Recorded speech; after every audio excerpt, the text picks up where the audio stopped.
بسم اللہ الرحمن الرحیم۔ آج ہم انشاءاللہ غسل سے متعلق کچھ احکام پڑھیں گے، چونکہ ہمارے ابھی طہارت کا ہی باب چل رہا ہے۔ غسل کب فرض ہوتا ہے اور غسل کا طریقہ کیا ہے؟ رسول اللہ صلی اللہ علیہ وسلم نے فرمایا ان اللہ لا یستحی من الحق، اللہ تعالی حق بات کو بیان کرنے سے حیا نہیں کرتے۔ تو غسل کے جو مسائل ہیں ان میں بھی بعض دفعہ کچھ ایسی باتیں آتی ہیں جو بظاہر حیا کے خلاف ہیں، لیکن علم کی ایک بات ہے، سیکھنے اور سکھانے میں حیا اگر کریں گے تو پھر ظاہر ہے ساری زندگی جاہل ہی رہے گا انسان۔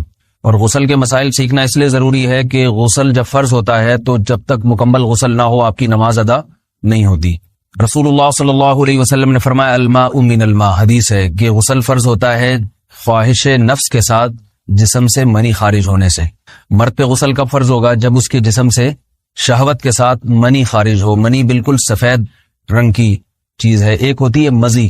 شہوت پیدا ہونے سے اگر کسی کے مرد یا عورت کے صرف رطوبت خارج ہونا شروع ہو گئی، اس سے غسل فرض نہیں ہوتا۔ جب تک مکمل شہوت پوری نہیں ہو جاتی اور مادہ منویہ خارج نہیں ہو جاتا، چاہے احتلام کی صورت میں ہو یا کسی بھی طرح سے ہو۔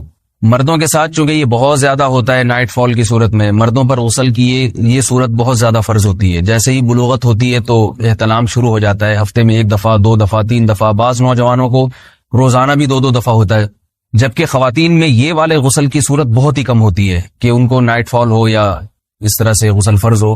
ہزاروں میں کسی ایک عورت کے ساتھ ایسا ہوتا ہے۔ ایک صورت تو یہ ہے غسل فرض ہونے کی۔ دوسری صورت کیا ہے کہ جب انسان اپنی زوجہ کے ساتھ ملاپ کرے اور انٹرکورس ہو جائے، چاہے اس صورت میں ڈسچارج دونوں میں سے کوئی ہو یا نہ ہو، لیکن دونوں پہ غسل فرض ہو جائے گا، مرد پہ بھی اور عورت پہ بھی۔ یہ تو مردوں کے غسل کے فرض ہونے کا ہے۔ مردوں کے غسل میں ایک چیز یہ بھی ہے کہ اگر آپ نے رات کو نیند کی اور صبح آپ اٹھے اور آپ نے کپڑوں پہ نشان دیکھا، اب آپ کو یہ پتہ نہیں چل رہا کہ یہ منی کا نشان ہے یا مزی کا ہے، تو بھی آپ پر غسل کرنا فرض ہے۔ یہی سمجھا جائے گا کہ یہ آپ خواب میں ڈسچارج ہوئے ہیں۔ عورت پر جو غسل فرض ہوتا ہے ایک اور صورت میں ہوتا ہے کہ جب خواتین کو ایام آنا بند ہو جاتے ہیں، حیض یا نفاس سے جب پاک ہو جائیں، تو بھی ان پہ غسل فرض ہے۔ یہ تو غسل کی فرضیت سے متعلق احکام تھے۔ کچھ چیزیں ایسی ہیں جن میں غسل سنت ہے، فرض نہیں ہے۔ جمعہ کے دن غسل کرنا رسول اللہ صلی اللہ علیہ وسلم نے بہت زیادہ تاکید کی ہے۔ سنت کی 2 قسمیں ہیں، سنت مؤکدہ اور سنت غیر مؤکدہ۔ مؤکدہ وہ ہوتی ہیں کہ جن کو چھوڑنے کا اگر کوئی معمول بنا لے تو گناہ کا خطرہ ہے، اور ایسا شخص قابل ملامت ہے، اسے شریعت ملامت کرتی ہے، برا بھلا کہتی ہے۔ تو غسل سنت مؤکدہ ہے، ہفتے میں 1 مرتبہ، چاہے جمعے کے دن ہو یا کسی بھی دن ہو۔ جو مسلمان ہفتے میں 1 دفعہ بھی نہیں نہاتا، وہ کتنا ہی نیٹ کلین ہو، مگر شریعت کی نظر میں وہ قابل ملامت ہے، اسے تانے دینے چاہیے کہ شرم نہیں آتی ہو مسلمان مگر رہتے ہو بھنگیوں اور چماروں کی طرح۔ ملامت تو اسی کو کہتے ہیں نا۔ اس کی دلیل رسول اللہ صلی اللہ علیہ وسلم نے فرمایا، صحیح حدیث ہے، حق علی کل مسلم ان یغتسل کل اسبوع مرۃ، کہ ہر مسلمان پر لازم ہے کہ وہ ہفتے میں کم از کم 1 مرتبہ غسل کرے۔ ہر مسلمان پر لازم ہے، چاہے اس پہ غسل فرض نہ بھی ہو۔ اور کس دن بہتر ہے؟ جمعہ کے دن۔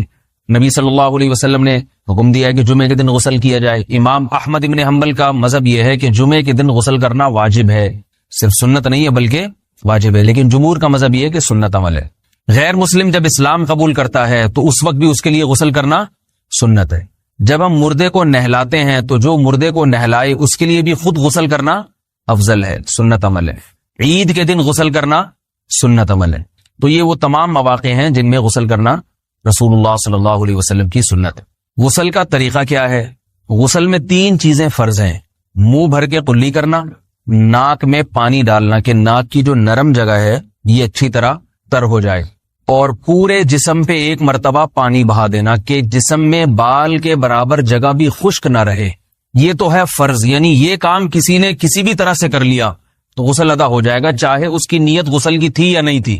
کوئی آدمی چلتا ہوا جا رہا ہے، پھسل کے تالاب میں گر گیا، پورے غوطے کھا کے باہر نکلا، قلی کر لے اور ناک میں پانی ڈال لے تو غسل اس کا ادا ہو جائے گا۔ البتہ چونکہ نیت نہیں تھی لہذا غسل کا ثواب نہیں ملے گا، ثواب نیت کے بغیر نہیں ملتا انسان۔ دلائل اس کے الگ موضوع ہے کہ اس کی دلیل کیا ہے کہ بغیر نیت کے بھی غسل ہو جاتا ہے، لیکن میں نے بتایا دلائل کا سیشن نہیں ہے، اس میں پھر بات لمبی ہو جائے گی۔ تو یہ تو ہے فرض، پورے جسم پہ پانی بہانا، قلی اور ناک میں پانی۔ سنت طریقہ کیا ہے؟ رسول اللہ صلی اللہ علیہ وسلم غسل کیسے کرتے تھے؟ سنت طریقہ جس پہ جو اختیار کرنا چاہیے، وہ طریقہ یہ ہے کہ جب آپ غسل کے لیے بیٹھیں تو سب سے پہلے وہ جگہ دھوئیں جہاں نجاست اور ناپاکی لگی ہوئی ہے. نائٹ فال ہوا, کسی کو احتلام ہوا, تو جہاں جہاں گندگی لگی ہے پہلے اس جگہ کو دھوئیں. استنجا کریں, شرمگاہ کو دھوئیں اچھی طرح. سمجھ رہے ہیں بات کو؟ اس کے بعد ہاتھ دھوئیں اور مکمل وضو کریں جیسے ہم عام حالات میں وضو کرتے ہیں. مکمل وضو کرنے کے بعد دائیں کندھے پہ پانی ڈالا, لیفٹ سائڈ پہ پانی ڈالا. پہلے زمانے میں تو چلو سے غسل ہوتا تھا, ہاتھ دھو لیے تو اب چلو سے پانی لے کے یہاں ڈالا جا رہا ہے, چلو سے پانی لے کے یہاں ڈالا جا رہا ہے, پورے جسم پہ ملا جا رہا ہے, اور چلو سے پانی لے کے 3 دفعہ سر پہ ڈالا جا رہا ہے. تو آج کل چلو الو تو ہے نہیں, شاور کے نیچے جا کے کھڑے ہو جاتے ہیں. تو اس میں یہ کہ شاور کھولے اس میں کھڑے ہو جائیں, سارے چلو اس میں خود بخود ہی ہو جائیں گے, پورے جسم پہ پانی بہ جائے گا. نبی صلی اللہ علیہ وسلم کے دور میں یہ جدید چیزیں نہیں تھیں, شیمپو اور صابن. تو آپ صلی اللہ علیہ وسلم بیری کے پتوں سے غسل کی ترغیب دیا کرتے تھے. بیری کے پتوں کو اگر پانی میں پکایا جائے تو پانی میں میل کچیل صاف کرنے کی صلاحیت بہت بڑھ جاتی ہے. ہمارے زمانے میں اس تکلف کی ضرورت نہیں ہے, صابن ملتے ہیں اس سے نہایا کریں. بہرحال کہنے کا مقصد یہ آپ لوگوں سے, تو یہ سنت طریقے سے غسل ہو جائے گا آپ کا. سمجھ رہے ہیں بات کو؟ سب سے پہلے استنجا کیا, اس کے بعد وضو کر لیا, اس کے بعد غسل کر لیا. اگر کسی نے غسل میں وضو نہیں کیا اور ویسے ہی پورے جسم پہ پانی بہا دیا تو بھی اس کا وضو خود بخود ہو جائے گا. اس غسل سے وہ نماز پڑھ سکتا ہے, کیونکہ بعض لوگ غسل کرنے کے بعد دوبارہ وضو کر رہے ہوتے ہیں. اس کی ضرورت نہیں ہے, کیونکہ جب غسل کرتے ہیں تو وضو والے اعضاء تو خود بخود اس میں دھل جاتے ہیں. یہ ہے غسل کا طریقہ. وضو کیسے ٹوٹتا ہے؟ جن چیزوں سے غسل فرض ہوتا ہے ان چیزوں سے وضو تو بہرحال ٹوٹتا ہی ہے. اس کے علاوہ بھی وضو ٹوٹتا ہے. اس سے پچھلے لیکچر میں نے کچھ تفصیل بتائی تھی کہ نجاست جسم سے کہیں سے بھی خارج ہو جائے یا نجاست نکل کے بہ پڑے. اگر قضائے حاجت کی جگہوں سے نجاست خارج ہوئی ہے تو نظر بھی آ جائے وضو ٹوٹ جائے گا, اور قضائے حاجت کے علاوہ جگہوں سے اگر نجاست خارج ہوئی ہے, خون وغیرہ ہے جیسے, تو جب تک نکل کے بہے گا نہیں تو اس وقت تک وضو نہیں ٹوٹے گا. سمجھ رہے بات کو؟ وضو کا طریقہ کیا ہے؟ سب سے پہلے دونوں ہاتھوں کو دھویا جائے, 3 دفعہ کلی کی جائے, مسواک کی جائے, 3 دفعہ ناک میں پانی ڈالا جائے. پھر پورے چہرے کو, پیشانی یہ جو ہے جہاں سے پیشانی ہماری شروع ہو رہی ہے اور تھوڑی کے نیچے تھوڑی جہاں ختم ہو رہی ہے, اور ایک کان کی لو سے دوسرے کان کی لو تک 4 اعضاء ہیں وضو میں دھونا فرض ہیں. 1 چہرہ, نمبر 2 بازو, نمبر 3 سر کا مسا, چوتھائی سر, اور نمبر 4 پاؤں کو دھونا. اس کی دلیل قرآن مجید کی مشہور آیت ہے فَاغْسِلُوا وُجُوهَكُمْ وَأَيْدِيَكُمْ إِلَى الْمَرَافِقِ. اللہ فرماتے ہیں ایمان والو, جب نماز کا ارادہ ہو تو اپنے چہروں کو اور اپنے ہاتھوں کو دھو, سر کا مسا کرو اور پاؤں کو ٹخنوں سمیت دھونے کا حکم ہے قرآن مجید میں. البتہ سر کے بارے میں یہ نہیں آئے پورے سر کا مسا کرو, بلکہ آ رہا ہے وَامْسَحُوا بِرُؤُوسِكُمْ. با کا لفظ ہے, با آتی ہے تبعیض کے لیے کہ سر کے بعض حصے کا مسا. اب بعض حصے کا قرآن حدیث میں کہیں تذکرہ نہیں ہے, تو اس میں فقہاء کرام کے اجتہادات ہیں. امام شافعی فرماتے ہیں تھوڑا سا بھی ٹچ کر لیا سر کو ہو جائے گا. امام ابو حنیفہ فرماتے ہیں نہیں, کم از کم 1/4 کا ہونا ضروری ہے. سب کے اپنے اپنے دلائل ہیں, ان دلائل میں نہیں جاتا. فقہ حنفی کو جو فالو کرنے والے ہیں تو ان کو چاہیے کم از کم 1/4 سر کا مسا, یہ فرض ہونے کے لیے ضروری. مگر سنت کیا ہے؟ پورے سر کا مسا. نبی صلی اللہ علیہ وسلم دونوں ہاتھوں کو بھگو کے پورے سر کا مسا کرتے تھے. ایسے سمجھ رہے بات کو؟ اور مسا کے جو یہ ٹیکنیکل طریقے ہیں کہ آپ یوں پہلے انگلی بنائیں, پھر یوں لے کر جائیں, پھر یوں گھما کے لائیں, پھر یوں, یہ ٹیکنیکل طریقے حدیث سے ثابت نہیں. مسا کا طریقہ کیا ہے؟ بھیگا ہوا ہاتھ لے کے ایسے پورے سر کو ہو گیا. پھر حدیث میں یہ بھی ہے کہ یوں لے جاؤ اور یہ بھی ہے کہ 2 واپس بھی لے کر آؤ, دونوں طرح سے ثابت. تو ایسے بھی کر سکتے ہیں کہ یوں لے جائیں, اور ایسے بھی کر سکتے ہیں لے کے جائیں اور پھر واپس بھی لے آئیں, دونوں طریقے جائز ہیں. لیکن کم از کم سنت اتنی ہے کہ پورے سر کا مسا ہونا چاہیے. بعض لوگوں کو شو مارنے کا شوق ہوتا ہے, اگر وہ واپس لائیں تو بال ان کے خراب ہو جاتے ہیں, کہتے ہیں یار یہ پھر مسئلہ خراب ہو جائے گا. تو پھر ایسے لوگ صرف یوں ہی لے جائیں کافی ہے. افضل تو یہ کہ یوں بھی لے جائیں, یوں بھی لے جائیں, دونوں طرح سے صحیح ہے. بہرحال دونوں حدیث سے ثابت ہیں. سمجھ رہے بات کو؟ اور یہاں ایک اہم مسئلہ بتا دوں, قرآن مجید نے پاؤں کو دھونے کا حکم دیا ہے, پاؤں پہ مسا کرنے کا حکم نہیں دیا. اور حدیث میں خفین پر مسا کرنے کا حکم ہے. تو قرآن اور حدیث کو فقہاء نے جمع کیا ہے. لہذا وہ موزے جن میں آسانی سے پاؤں دھوئے جا سکتے ہیں ان میں چاروں ائمہ کے نزدیک پاؤں پہ مسا کرنا جائز نہیں.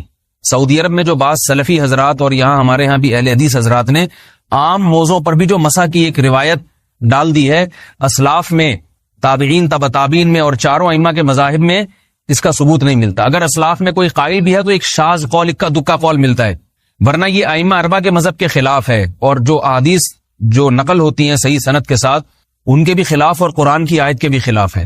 اس لیے کسی نے عام ساکس پہ اگر مسا کر لیا، جو عام طور پہ آفس پہن کے جاتے ہیں لوگ، وہ اس میں تو پاؤں، آپ اگر ساکس کو پانی کے نیچے رکھیں پورا پاؤں دھل جائے گا آرام سے. تو وہاں کیا ہو رہا ہے کہ قرآن مجید کے حکم کی مخالفت لازم آ رہی ہے، آپ پاؤں دھو نہیں رہے. تو اس لیے ہم یہ سمجھتے ہیں کہ اس صورت میں نماز ادا نہیں ہوگی. سعودی عرب میں بعض سلفی حضرات نماز پڑھاتے ہیں، وہ ایسے ہی کرتے ہیں کہ عام ساکس پہ مسا کر کے نماز پڑھا لیتے ہیں. تو فتویٰ اسی پر ہے کہ ان کی اگر کسی کو یقین ہے کہ اس نے عام ساکس پہ مسا کر کے نماز پڑھائی ہے تو اس کے پیچھے نماز ادا نہیں ہوگی، کیونکہ قرآن کے مطابق اس کا وضو ہوا ہی نہیں ہے.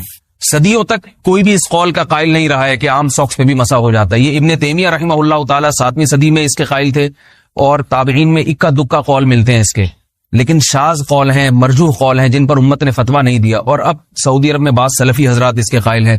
ہمارے ہاں اہل حدیث حضرات بھی چونکہ اکثر سعودی عرب کے سلفی حضرات ہی کو فالو کرتے ہیں، تو انہوں نے بھی وہیں سے یہ فتویٰ لیا ہے. لیکن ائمہ اربعہ کے مذہب میں اور دلائل کے لحاظ سے دیکھا جائے تو یہ مذہب کمزور ہے. قرآن نے پاؤں کو دھونے کا حکم دیا، آپ دھوئیں گے پاؤں جب تک دھونا ممکن ہے. چمڑے کے موزے ہیں، ان کو دھونا ممکن نہیں ہے اتارے بغیر، لہذا ان موزوں کے اوپر مسا ہو جائے گا. تو اس سے قرآن پر بھی عمل ہو جائے گا اور حدیث پر بھی عمل ہو جائے گا. اس لیے ائمہ اربعہ نے جو قرآن و حدیث کو سمجھ کے جو فیصلہ کیا ہے اس پہ چلنا ہمارے لیے زیادہ مفید ہے بنسبت آج کل کے جو علماء ہیں ان کی اپنی ذاتی آراء پر. اس لیے یہ بھی ایک وضو سے متعلق اہم مسئلہ تھا.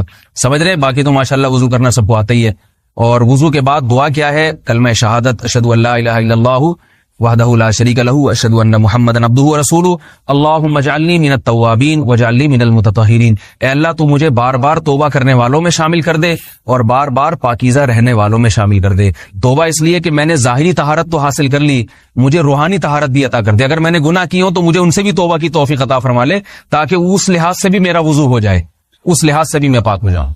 سبحانک اللہم و بحمدک، نشہد ان لا الہ الا انت، نستغفرک و نتوب الیک.